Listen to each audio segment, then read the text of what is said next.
qu'ils ont reçu l'argent de M. Kabila et ils sont désormais du FARDC, ils se sont ralliés au gouvernement de Kinshasa. Mais le M23 va continuer sa lutte.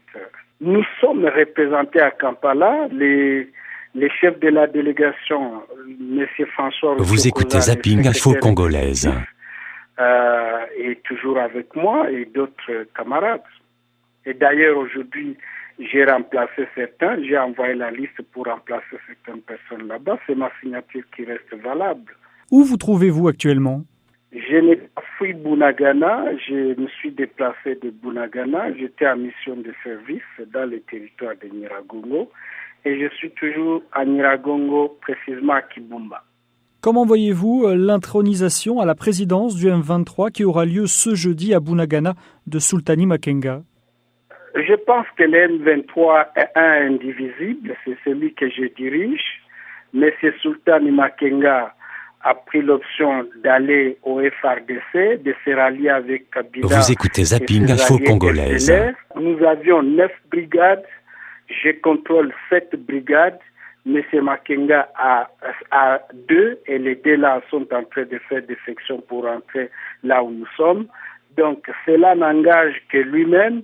Nous pensons que ce qu'ils sont en train de faire là-bas, c'est pas le M23, c'est plutôt un mouvement de la majorité présidentielle dirigé par Kabila. On vous accuse d'avoir rejoint le général Bosco Ntaganda. Quelle est votre réponse ?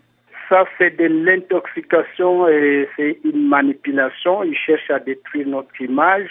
Je n'ai jamais rejoint ou je ne suis pas avec le général Bosco Ntaganda. Makenga a été avec lui au CNDP pendant 5 ans. Kabila a été avec le général Bosco pendant 4 ans. Ils ne l'ont pas arrêté. Il n'y a pas 1 mois et demi, le général Makenga a dit que Bosco Ntaganda était à Masisi. Vous écoutez Zapping Info Congolaise. Comment aujourd'hui il peut dire que moi j'ai rejoint Bosco Ntaganda ? Pourquoi il ne l'a pas arrêté ? Parce que c'est lui qui était chef d'état-major général. Il avait les troupes avec lui. Il n'avait qu'à arrêter Bosco Ntaganda et les présenter. Moi, je pense que c'est pour justifier la corruption qu'il a reçue de M. Kabila, sachant que la marchandise qui peut passer aujourd'hui au niveau de la communauté internationale, c'est parler de Bosco Ntaganda. Et vous, que pensez-vous personnellement du général Bosco Ntaganda ? Le général Bosco Ntaganda, c'est un Congolais qui a reçu les grades de général du gouvernement, de la part du gouvernement congolais. C'est Kabila qui lui a donné les grades de général. Les accusations, disons, qui sont à sa charge ne sont pas du M23. Et tant que Bosco Ntaganda n'a pas été jugé, je crois qu'il jouit de la présomption d'innocence. Vous n'étiez pas favorable à un retrait militaire du M23 lorsque votre mouvement avait pris Goma. Pourriez-vous retourner dans la capitale provinciale du Nord Kivu ? Lorsque nous avons pris Goma, moi je n'ai pas refusé, mais j'avais posé des conditions. J'avais posé quelques conditions et aujourd'hui l'histoire me donne raison. Pour le moment, nous sommes encore dans l'option de négociation de Kampala.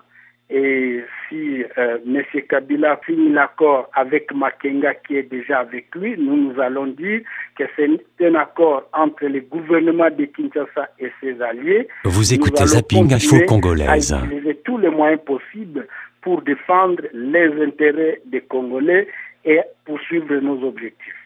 Est-ce qu'une réconciliation est possible entre vous et le général Makenga ?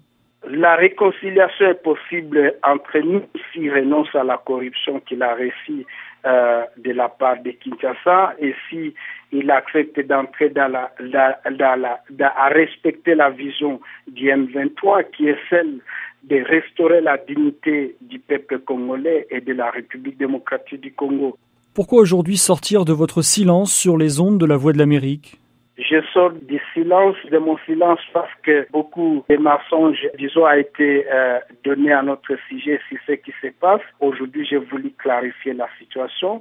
J'ai dit que le M23 reste un indivisible et le M23 va continuer sa lutte tant que M. Kabila n'acceptera pas de pouvoir restaurer la bonne gouvernance en République démocratique du Congo et tant qu'il n'y aura pas un leadership visionnaire et responsable dans notre pays, le M23 va continuer parce que c'est l'aspiration de tous les Congolais.